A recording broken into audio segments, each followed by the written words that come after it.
sapa wonge mangkat ngaji, jangkah dari rumah, melangkah, mengayunkan kaki, bahkan tanpa niat dosanya langsung gugur.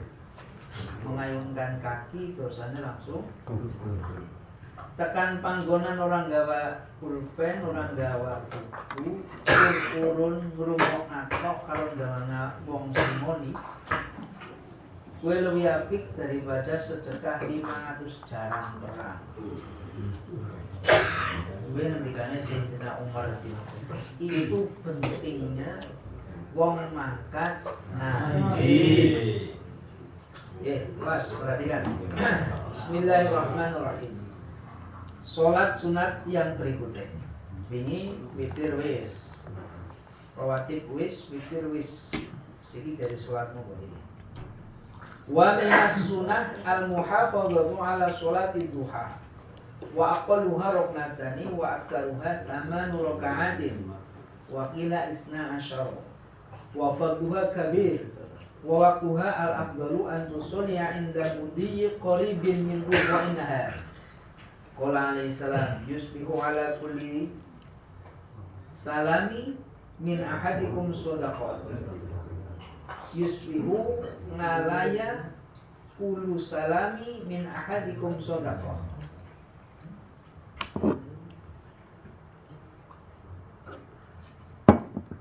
Wa kulu tasbihatin shadaqah, wa kulu tahmidatin shadaqah, wa kulu tahliratin shadaqah, wa kulu takbiratin shadaqah. Wa amrun bil ma'ruf shadaqah, wa nahy 'anil munkar shadaqah. Wa yubsi'u min dzalika rak'atan yarka'uhuma min duha. Salat sing berikutnya sing termasuk bentuk salat sing diperhatikan nang Rasulullah iku naminipun salat duha. Diarani duha niku mestine wektune nanggone wektu duha. Salat nang jerone wektu duha diarani salat duha. Nang wektune ngasar diarani salat asar. Salat sunat duha niku salat sunat sing dikerjakan badanipun irtifa'u syamsi ila qabla zawal. Salat yang dikerjakan sewise srengenge munggah ya, bi qadri rumhin sekitar 1 tombak tingginya. Itu permulaan dimulainya dilakukan sholat duha sampai sebelum lingsir, srengenge. Berarti nek urung zuhur masih bisa sholat duha. Mergo sedurunge zuhur urung lingsir, 11:30 masih umat sholat duha. Tapi wis krainan. Sholat duha wis krainan. Jumlahipun rakaatipun 2 rakaat. Paling sedikit paling banyak 8 rakaat, ada yang mengatakan 12 rakaat. Paling sedikit berapa? 2 rakaat. Kecil banget. Sejelas. Usolli sunnatad duha rak'ataini lillahi ta'ala. Sunatan. Iya, usolli sunnatad duha rak'ataini lillahi ta'ala. Usolli sunnatal witri rak'ataini lillahi ta'ala. Usolli sunnatal witri salasa rakaat lillahi ta'ala. Witir ini duha usolli sunnatal duha rak'ataini. Kok menyamani usolli sunnatal duha rak'ataini. Nah, kula turun temurun ya, bersanad dari Sayyidina Ali, wasiat dari Kanjeng Nabi, ya Ali, berbagi-bagilah kamu, awali pagimu, awali harimu dengan 4 rakaat, maka Allah akan mencukupimu 4 hal. Salah satunya kafi fi rizqik, 1 rizkimu dicukupi. Yang kedua ajalmu ditanggung. Yang keempat baik burukmu menang baikmu. Sisi mana mau ada 4 gitu. 4 hal dan itu pulau seringnya sing papat. Pulau sering papat. Papat 22 apa? Loro. Sholatun nawafil masna. Sholat sunat itu 22. Paling baik itu dikerjakan 22. Kecuali witir kemarin. Nah witir itu agak nyentik, sholat sing nyentik, sholat witir. Uli 3, uli 5, uli loro, uli 11 tuh di sini.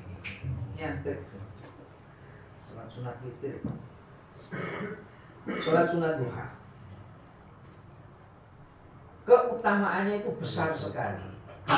Saya membaca dalam satu kitab.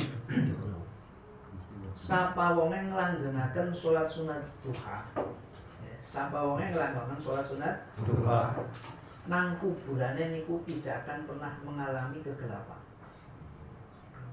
Tidak pernah mengalami kegelapan. Ini bersumber dari Sayyidina Utsman.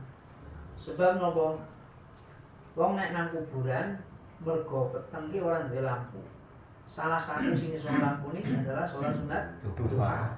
Nah nek rong rakaat mandan kaya poklam 5 watt. Iya. Nah nek patang rakaat mandan job kita mandan munggah sendiri. Nah nek 8 rakaat kuwi kaya neon. Kayak neon swidak. Kari milih jenengan. Nah, kula seringnya patang rakaat. Kan wis kebiasaan dadi patang rakaat. Kepenak kae.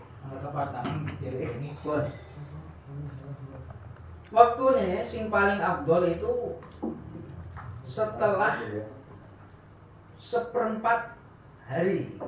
Jam 9. Jam 9. Saya dapat ini dulu ketika saya masih SMP. Makanya ngomongnya, kalau nek istirahat kan jam 9 itu, kau mau musola. Jam itu bisa. Ya sudah, jam 7 sudah bisa. Cuman masih terlalu pagi, belum masuk kategori afdol. Tapi wis keterima, boleh sholat duha keterima, karena sudah sah sholat duha. Rubuh nahar. Sedang yang lain pada susah-susah puasa kepengen ketemu Nabi gitu, SMP orang mau puasa. Intinya pun sapa wong nglanggengaken sholat sunat duha, wong mau dapat apa keutamaan yang besar. Salah satunya tadi saya membaca dari satu kitab. Itu paling bagus itu 1/4 hari jam 9. Jam 9 1/4 hari itu paling afdol. Bahkan rata-rata ini jam 9. Kanjeng Nabi yang dikatakan kados niku. Yusbihu ala kulli salami min ahadikum shadaqah. Nek sampean esuk-esuk wis ngucapaken salam maring wis dadi sedekah. Maksudnya gue maksudnya? Sholat duha. Wong nek nang ngene sholat kan salam karo Kanjeng Nabi. Mulailah harimu dengan salam ke Rasulullah. Mulailah harimu dengan salam ke Rasulullah. Umpamane jenengan kok jam 8 cat wis kerja, kok tanggung nakanan kotor-kotor, ya sedurunge mat kerja, sholat duha dhisik, enggak apa-apa. 7:30 lah, atau jam 7 lah sholat sunat dhisik. Jadi awake resik, wudu arep mat kerja, rasane seger. Seger.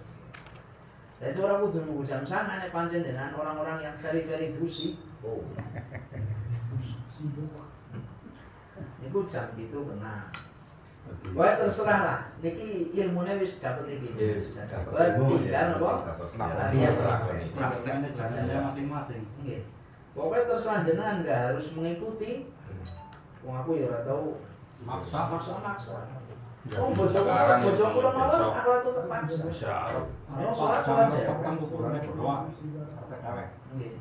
Pokoknya dilakoni. Yang penting aja belas setahun ora tau nglakoni sholat duha. Ketune wis. Ki umate sapa jan ya minimalnya kok puasa. Jadi tangi turu langsung sholat duha.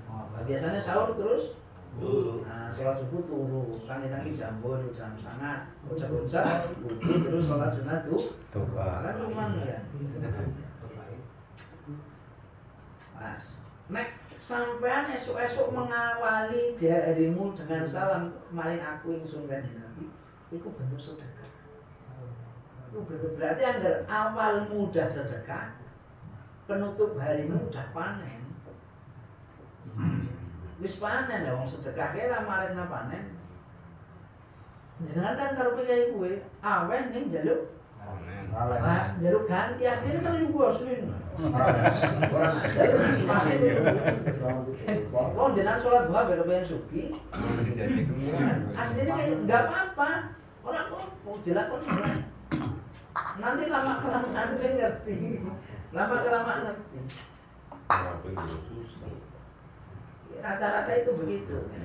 Nyatane pun Gusti Allah niku wis aweh ngerti. Nek sampean sedekah siji badhe 10. Nah Gusti Allah wis dingerteni nek wong-wong sing kaya gue mikir nyong sedekah kan hatinya kan gede. Itu hatinya kan yang besar. Rata-rata begitu mulai kiai udah pinter mancing anggar rempane cilik yo cilik. Ada ber mancing kona wah gede iwake ora gelem mangan iwake sing cilik.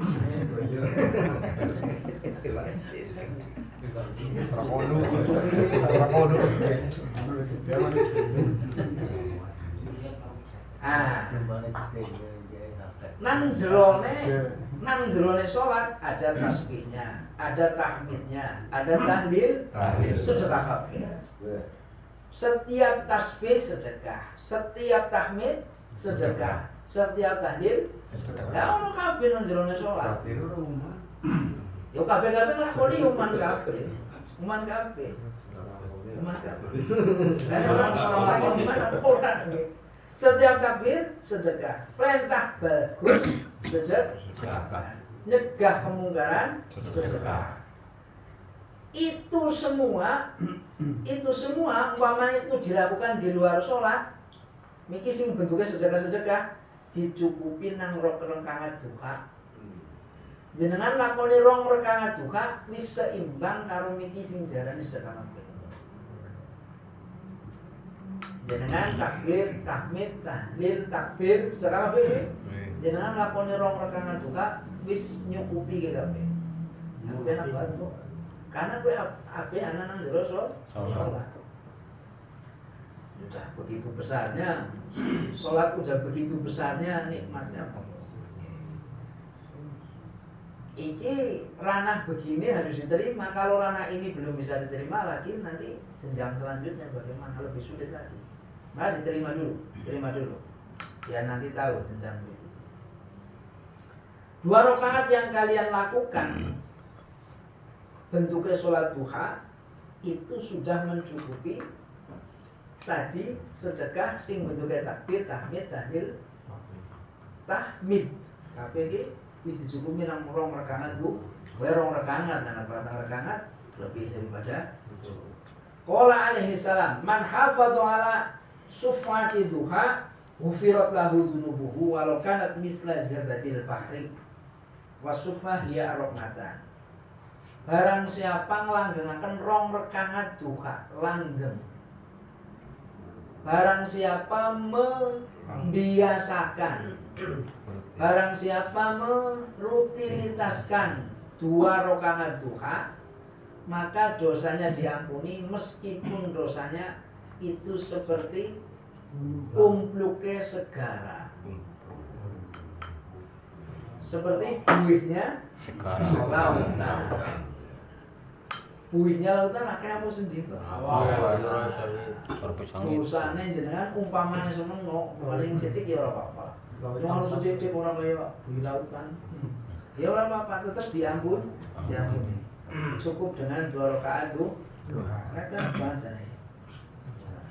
Wa al-mufassal wa fi kulli insanin sulusumiatin wa fi kulli insanin salasumiatin wasituna mufassalan bi'adadi ayami sanah wa tusama sholat duha wa sholatul awabin ka sholati bainan nisya'ain wal awab wa arju ilallah fi awqatil khuflah wa hadanil waqtani a'ni waqta sholat duha wa bainan nisya'ain min awqatil khuflah amal awal fali ikbabin nasfi halal ma'anis wal makasib ad-dunyawiyah wa amal tsani fali izghali nasfihi biruju' ilal manazil wa tanawulil at'imah kayak. Ada 2 kebiasaan, saya ingat ini ono dalil nang dalem Quran. Ada 2 kebiasaan mungkin kelalen nang wektu loro iki. Siji wektu iki permulaan orang akan berangkat kerja, Yang kedua, orang kembali dari pekerjaan atau sedang siap-siap santai-santai nan umat. Waktu bainal isya'i antara maghrib karo isya. Dua waktu ini adalah waktu ghaflah. Banyak orang itu lalai kepada Allah. Padahal ghaflah ini adalah dosa besar. Ghaflah itu min akbaril kabair. Dosa yang paling besar itu melalaikan Allah. Ini dosa yang paling besar. Maka nek nglakoni rong rekangat duha itu sudah mencukupi waktu yang pertama, waktu ghaflah yang pertama. Wong lakoni rong rekangat awabin, sholat sunat awabin antara maghrib karo isya sudah mencakupi melewati dua masa ghaflah. Jadi ghaflah yang pertama diliru karo sholat duha, ghaflah yang kedua diliru karo sunat awabin, sholat sunat awabin. Paling sedikit rong rekangat awabin, paling sedikit. Kurangnya ketiga nggak terus ini. 3 waktu nopo 2 waktu ya. Allah niku orang mungkin nyiksa kaumnya. Orang mungkin. Allah itu orang mungkin. Kalau Allah niku arhamur rahim. Allah niku welas yang welas. Orang mungkin Gusti Allah nyiksa kaumnya. Tidak mungkin. Itu tertanam di hati seorang mukmin. Tidak mungkin Allah menyakiti. Wa ma kana Allahu yadlimahu walakin kanu anfusahum yadlimun. Allah tidak menzalimi kalian, tetapi kalian yang menzalimi diri sendiri. Melampaui batas. Zalim tadi. Wa may yata'adda hududallah fa ulaika humuz zalimun. Tadi kan bisa barang siapa melampaui batas-batasnya Allah, darani wong zalim. Lah terus bagaimana keadaan dunia kok wong kok pada ketone susah banget? Apakah Allah yang membuat susah? Bukan. Nah, kembali mestine kudune Allah yang membuat susah. Wong nyatane iki menungsa digawe nang Gusti Allah. Betul. Betul yang membuat ini semua adalah Allah. Tapi manusia dikasih otak, dikasih akal untuk memilih. Tadi saya katakan, milih harus sholat karo ora. Sholat milih niku dikasih akal. Seperti manusia dikasih tahu ini hal baik dan hal buruk. Karena masuk pemahaman orang-orang yang naik di atas itu sudah memahami di dunia ini nggak ada baik, nggak ada buruk, nggak ada salah, nggak ada benar. Bahaya pemahaman ini, sangat berbahaya. Padahal yang dimaksudkan antara hal benar atau salah, baik atau buruk, ini bukan ke sana, tapi ke dalam. Contoh mudah, jenengan nangarepe anak blumbang, jenengan kepengen selamat lek mlebu blumbang apa melompat blumbang? Melompat blumbang apa mlebu blumbang? Kabeh wong ngerti kuwi. Kabeh wong ngerti, berarti anggar mlebu blumbang bener apa salah? Salah. Kabeh wong ngerti. Dan itu harus tertanam kuat. Dan tujuan ini bukan untuk mengklaim orang lain, nggak bisa. Orang oleh Pak, mboten saged. Kita ditakdirkan itu bukan untuk menjadi hakim. Orang pun jadi hakim, sing dadi hakim ku Gusti Allah. Artinya benar atau salah, baik atau buruk itu ke sini. Ono angger-angger nek mlebu ngono duraka, nek mlebu ngono keliru, nek mlebu ngono salah, nek mlebu ngono luput neraka. Kok melanggar waleran berarti keliru luput. Bahayanya kemana? Apakah ke Allah yang membuat pelanggaran? Sendiri. Artinya seperti itu, pemahaman di dunia ini nggak ada salah nggak benar itu ke arah situ, bukan makna nggak ada salah nggak benar itu harus dikeluarkan ke orang-orang. Orang akan bingung kalau dunia ini nggak ada salah nggak ada benar.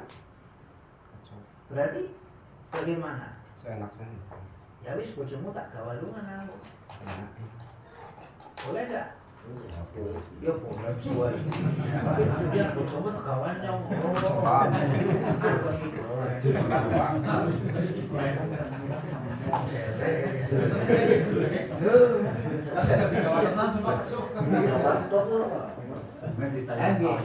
maksudnya begitu.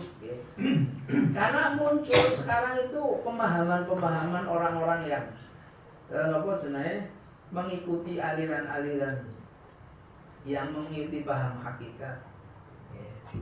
Karena hal ini kalau belajar hakikat itu kalau tidak dicari syariat pasti tersesat, dijamin. Karena apa? Apalagi nggak ada gurunya. Sekelas Imam Ghazali saja, itu mengatakan begitu. Man hakikat wala syariat bahwa tazan dako. Waman tasyarunga fala tahaqqaqa bahwa tafassaqo. Bersyariat tanpa hakikat fasik, berhakikat tanpa syariat zindik sesat. Ya. Itu sekelas Imam Ghazali lah, masa yang percaya karo rika dibanding Imam Ghazali. Artinya jenabis, pokoknya ngaji terus ngaji di sini dapat praktekan, ngaji dapat praktekan. Kan Nabi wis njamini man amila bima alima faqad alimallahu laisa fihi ilmun. Barang siapa melakukan atau mengamalkan, mempraktekkan apa yang dia ketahui, berarti dari belajarnya, dari dia mengaji, maka Allah akan memberikan ilmu yang lain yang dia belum ketahui. Itu jaminan, Pak. Nah, jenengan iku mawon udah malah sukses, malah sukses. Mulane iku bolak-balik praktek. Pun.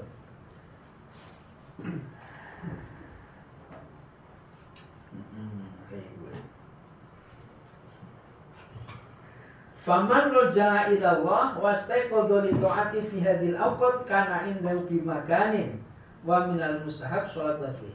Nek wong tangi age-age nglakoni taat maring Gusti Allah nang wektu loro kiye, berarti dia memiliki tempat tersendiri di sisi Allah. Mulane nang sarah lain, di keterangan lain, kenapa harus ada umur? Kenapa harus ada umur? Supaya manusia itu berteka-teki, ngatur dewek. Aku umur sekian harus begini, aku urus umur sekian harus begini, aku umur sekian harus begini. Maka ulama dulu 40 adalah umur yang sudah harus mapan. Harus mapan. 40 itu umur harus sudah makan. Iya apa? Mapan, harus mapan. Coba mulai sepatang dulu. Awak digawa nyambut gawe, banter wis ora iso normal. Ya. Jadi tinggal latihan mempraktekkan dari umur. Lah jenengan ngaji wis di luar angka 40. Jenengan mempraktekkan apa yang jenengan tahu. Sebab jenengan ngajinya wis di luar angka 40, wis keliwat batas. Wis kelihatan batas. Maka nek jenengan ora segera praktek mau kapan? Kayak gue maksud pula. Jadi jenengan tingkah permilihan itu sudah harus bisa memilih. Maksud pula begitu.